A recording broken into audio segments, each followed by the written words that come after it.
কানাডার টরন্টোতে উৎসাহ উদ্দীপনার মধ্য দিয়ে শেষ হয়েছে 2 দিনব্যাপী বাংলা বইমেলা। স্থানীয় শহীদ মিনার থেকে শুরু হওয়া অনুষ্ঠানটি রূপ নেয় প্রবাসী বাঙালিদের এক মহোৎসবে।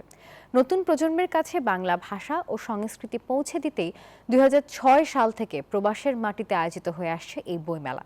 কানাডা থেকে লায়লা নুসরাতের পাঠানো তথ্য ছবি নিয়ে থাকছে ডেস্ক রিপোর্ট। উৎসবমুখর আর বর্ণিল আয়োজনের মধ্য দিয়ে পদ্মা নামলো 20তম টরন্টো বাংলা বইমেলার। প্রবাস জীবনের ব্যস্ততার মাঝেও মেলাটি রূপ নেয় প্রবাসী বাঙালিদের এক মিলন মেলায়। বিপুল সংখ্যক বইপ্রেমী, লেখক, প্রকাশক ও শিশু কিশোরদের পদচারণায় মুখরিত ছিল মেলা প্রাঙ্গণ। এবারের বইমেলায় অংশগ্রহণ করেন অর্ধশত কবি ও সাহিত্যিক। মেলায় 25টি স্টলে স্থান পায় বিভিন্ন বিষয়ের 5 শতাধিক বই। এছাড়াও বিশেষ অবদানের জন্য মেলা কমিটি 170 জন গুণী মানুষকে সম্মাননা প্রদান করেন।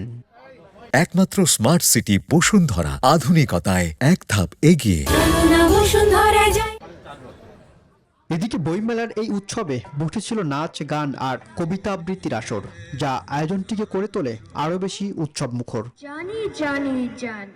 নতুন প্রজন্মের মাঝে বাঙালি শিল্প ও সাহিত্যকে বাঁচিয়ে রাখতে এমন প্রয়াস বলে জানান আয়োজকরা। সেই সাথে 2027 সালের 29 ও 30 মে টরন্টো বাংলা বইমেলার 21তম আসর অনুষ্ঠিত হবে বলেও জানান তারা। Desk report, news 24।